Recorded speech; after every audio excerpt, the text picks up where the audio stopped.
안녕하십니까 변호사님. 안녕하세요. 법무법인 정진 대표 법도사 욱성기 변호사입니다. 반갑습니다. 네, 반갑습니다 변호사님. 사실 제가 여쭤보면서도 잘 모르겠다고 어려우기는 한데 형사소송 진행 절차에 대해서 알려주실 수 있을까요?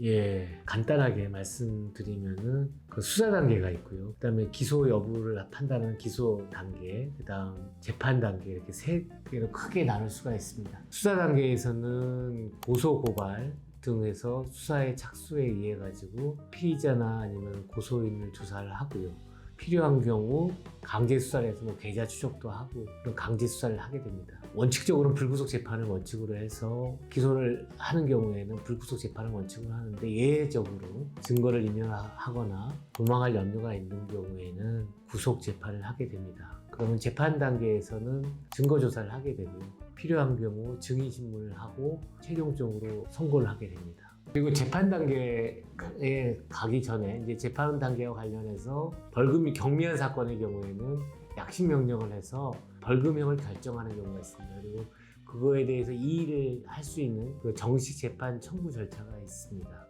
그리고 벌금형이 아닌 징역형 내지는 금고형을 구하는 경우에는 말씀드린 것처럼 피고인 인정신문, 그 다음 피고인 증거조사, 그리고 피고인 신문 등으로 해서 재판 절차가 진행됩니다. 네, 답변을 해주셨는데도 불구하고 정말 어려운 내용인 것 같은데 혹시 구속 수사랑 불구속 수사를 말씀을 방금 하셨는데 그건 어떤 걸까요? 주거가 부정이거나 아니면 증거를 인멸할 우려가 있거나 도망할 염려가 있거나 기타 사정이 있는 거에 구속 수사를 합니다.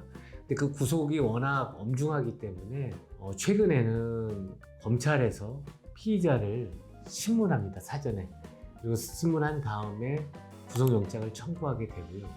그 관련해서 법원에서 다시 구속 전 피의자 신문 내지는 영장 실질 심사라는 제도에 의해 가지고 영장을 발부하거나 영장을 기각합니다. 그러면 구속은 말 그대로 붙잡혀서 수사를 받는 거고 불구속은 이제 출두해서 수사를 받는 건가요? 그렇죠. 그러니까 구치소에 구속된 상태에서 수사도 받고 기소를 당하고 법원에서 재판받는 과정에서조차도 1심에서 6개월, 또 항소심에서 6개월 각각 구속된 상태에서 재판을 받게 됩니다. 그래서 기소 전에는 구속적부 심사를 또 받을 수가 있고 재판을 받는 단계에서는 보석 청구를 해서 불구속으로 재판을 받을 수가 있습니다. 구속 수사가 엄중하다고 말씀을 주셨는데 혹시 구속이 되면 불이익 같은 게 있을까요?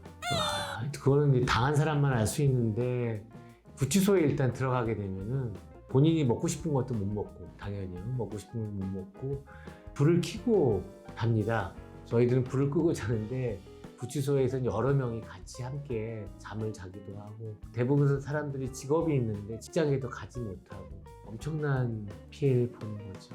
그 구속이 되어 있다고 해서 재판에서 구속된 사람에 한해서 막 불이익을 더 준다든지 이런 거는 따로 없겠죠?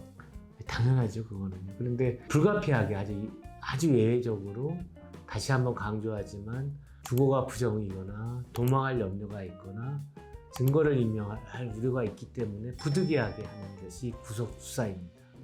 네, 알겠습니다. 답변 또 열심히 해주셔서 잘 알고 가는 것 같습니다. 다음에 또 뵙겠습니다. 감사합니다. 법도사 욱성기 변호사였습니다.